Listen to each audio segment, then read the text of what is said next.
Good morning, everybody. It's Stephen Williams, founder and president of the creditrepairshop.com. Look at that. Look at that beard. Look at that beard. I got that workout in today.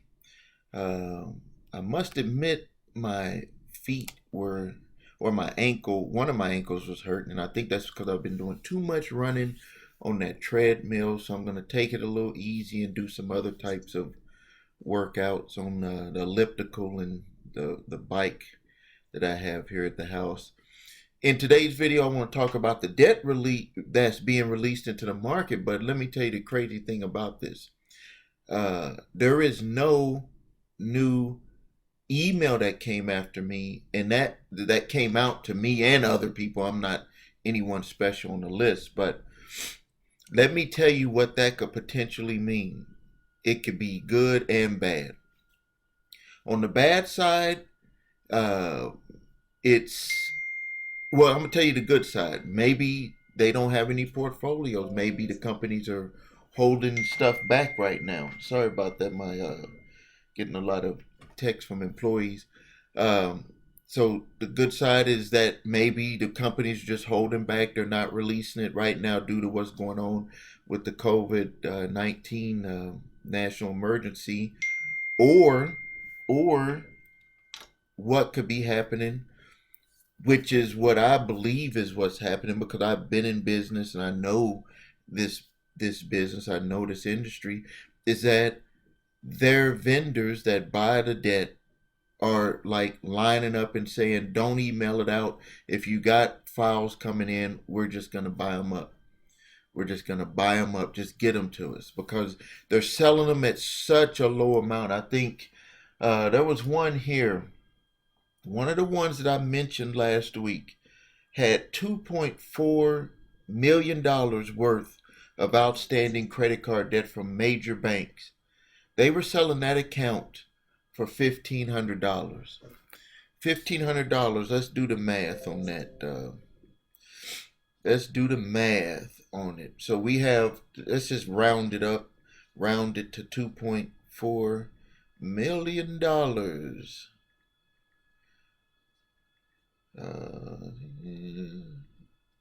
Here we go. 15. It sells 1,500.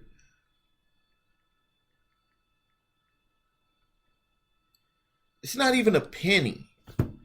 It's not even a penny. It's not even a penny for the account. So they could get these accounts.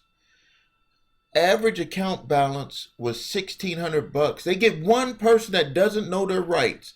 One person that doesn't know their rights. They make that money back and they still got millions of dollars left to collect. This is the game that they play.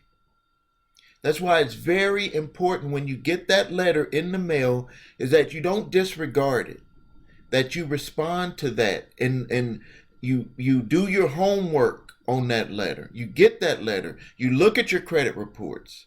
You see when the last date of activity was out. You look at your state for the statute of limitation laws on contracted debt or contracted laws in your state for loans. And you'll see, except for a few states, it's normally 3, 4 to 6 years at max. But there are some states that are 10 years and one state that's 15 years. But you got to do that because that's how these companies are getting away with it. And I think that what they're doing is they're just lined up saying, hey, I got the money ready for you. Don't put it on, don't email it out to everybody. You get a portfolio, send it to me, I'll buy it. Or they have a group that's already just put money in escrow and only that group would be able to bid on it. Because I don't buy that debt, so I'm not going to be in there. I just got in there so I could see what's going on to alert everyone. Over the weekend, here are some questions that I had. And if you don't know what to do when you get that letter, please refer to my videos on debt validation. I will take you from getting that letter in the mail all the way through court. Just look at my channel and you can see how to deal with those letters. Here was one gentleman that I'm going back and forth with on if we would, on how we would be able to help him. It's not that we can't. It's this is the option, and I think that a lot of people that have judgments need to pay attention to what I'm about to say. You can get a judgment taken off of your credit reports, and the only time that that judgment would ever come back to hurt you is if you're going to get a house, because the underwriter is going to go further than your credit reports. They're going to look at your LexisNexis, which is going to have your public records history. Or if you're selling something and they have attached a lien. Some states do what's called an automatic lien on a judgment, and some states require that judgment to be attached to whatever they're going to try to do a lien on. So, like, for example, say you owe $5,000 and you have a most states don't do an automobile, but I'm just going to say an automobile. You have an automobile that's paid off and it's worth $20,000. Well, they can attach a lien to that automobile, so if you ever tried to sell that automobile, 5,000 of that would have to go to them. They would attach it. Because it would go through the system when you're doing the sale at the DMV, they could see that alert on there. 9 times out of 10, they don't pay attention to it. 9 times out of 10, companies won't even do it that way. What they'll usually try to attach stuff to is real estate and things like that, real properties.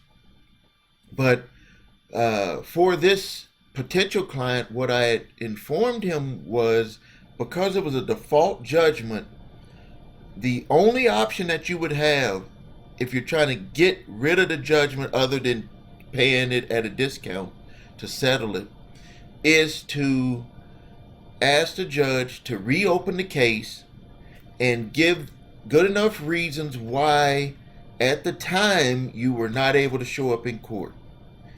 That goes to that you wasn't properly served, you didn't know about it, maybe something was going on medically, some reason. It has to be a good enough reason, and I always say throw in all the reasons around what was going on at that time. And then the judge is going to make a decision on if he or she will vacate that judgment. But that does not make this whole situation go away. It will make both parties have to come back to court and argue the case, but this time you get a chance to do your side. Sometimes the judge may say, I will not reopen this because we gave you ample opportunity, or I just believe that this is just cut and dry, strong enough, even though they're not supposed to do that. But it does happen. Trust me, it does happen. That's why you got to have a very good reason to get it reopened, or it's not going to happen.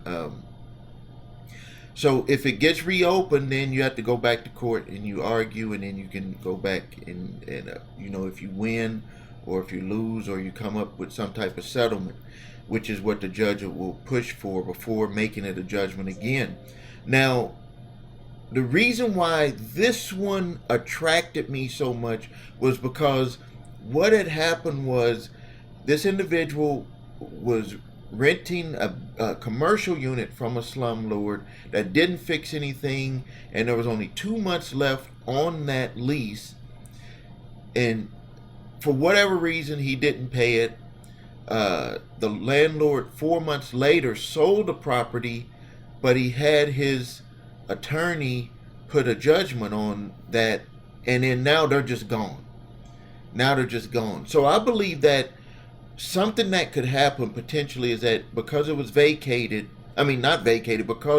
the landlord sold the property, it is potentially a good reason of saying why they didn't show up was because of the issues that they were going through, and that they were looking at either moving their business, or that they were in some type of back and forth with the landlord, and then unknowingly it was taken to court and that they wasn't properly served.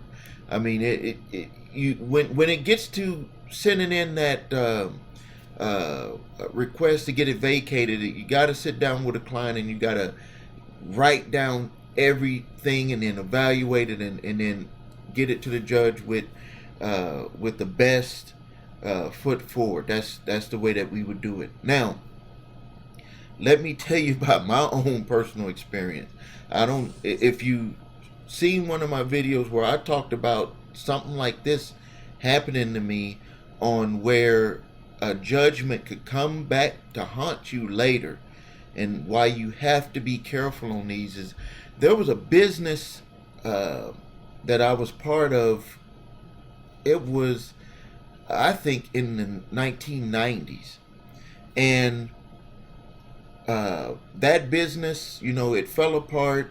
There was a bankruptcy filed on that business, but for some reason there was one debt that was mapped over to my name that I was unaware of, and they had actually did a judgment in California, and then did what's called a foreign judgment over to where I'm at in Wisconsin, and I was not at that time able to fight it, and we tried to get it reopened. It was just not going to happen. Long story short, that judgment was for over 110, I think $105 or $10,000. And what they had did is, one of my properties that is 100% paid off, they had got this company that specializes in going after people with high net worth, and they would see their assets, and then they would try to attach the judgment. If it was not, if the judgment can be attached, they would attach the judgment to your personal property, and then they would try to take your property. And I was like, I ain't having that. I'm not going to let someone take one of my buildings. So that's why you don't want to have these things lingering out there. But what ended up happening was, even though with that business I never made a dime with that company that I was a part of, I ended up having to pay a settlement of $42,000 because I didn't want anything to happen to one of my buildings that was worth probably now about $300,000 that I owed zero money on. They could actually try to seize a property even though it's valued at more, and you could, but they probably wouldn't have been able to take the whole property because of that. But it just, I didn't want anything to happen where we would just get mixed up with anything being written on that property. So what I ended up doing was just sitting down with the people and working out a settlement, getting it done and over with. And after that, I made way more than that amount of money back. It was just something that I had to go ahead and deal with. And if you watch my videos, you see that I tell people that this is not, you can't run from certain responsibilities. You can't run from any responsibilities, but there are some that will come to a point where you're going to have to work out a settlement. And if you watch my responses and comments, you will see that some of the times I tell people, so you can be able to move forward in your life, to go ahead and work out settlements so you can move forward. And so that's what ended up happening with that property. Now, real quickly, please like this video because it's for the algorithm. It helps more people be able to get help from the stuff that I talk about.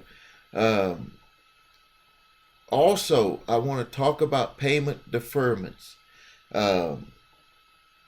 People are being misinformed by the news, and it's because, I think of it this way. Sometimes the news could try to talk to people a lot on a level where it just turns people off, where they're just using words and making people feel like, well, you must be so educated and you're not talking to me. You're not talking down into the language that I understand. You're not talking my language, which is, tell me, down to the root, what do I need to do? And they're misinforming people about deferments. They're telling people you can get them, and then on the other hand, they're saying you have to watch out for not paying your bills. And that only reason why they would say that is because they don't understand what a deferment is. A deferment is where you're able to get a 3 to 6 month deferment where you don't have to make any payments. There's no interest charged with this situation. A lot of the companies are even doing what's called a pause on the interest. Before this, deferments have always been available, but what they would do is they would let the interest rate still keep adding up. But now a lot of companies are doing a pause on interest rate, doing a deferment on the payments, and then 3 to 6 months later you start making payments at the same amount that you were before. It's just taking a break so we can get through this stuff. But on the news, they're misinforming people about this. They're making people get afraid that if they get a deferment, that things are going to go wrong for them. And what I tell people to do is, from what I learned back in 2008, is you get deferments, but you get everything in writing, and then you send that to them to put them on notice, and you keep a copy of exactly who you talked to, what they said, everything. And that's with the program that I have with the payment deferment program. The link is below this video. I show you exactly how to do it, who to call, how to find out where to call, what to say, what to record, who to send it to after it's recorded, everything, because this is important.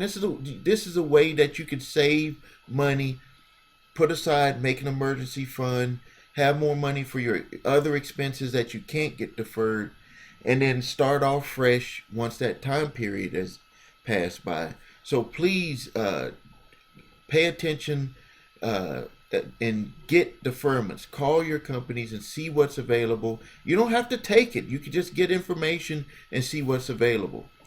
Okay, so we'll be ending the video here. Please post your comments, your questions. There's a lot of good questions that people are posting. I'm answering them as fast as possible. If you need help with your credit, visit the website, thecreditrepairshop.com. If you need your credit reports and scores, go to the3scores.com. It's in the yellow box up here on left or right side, I'm not sure. Post your comments, please.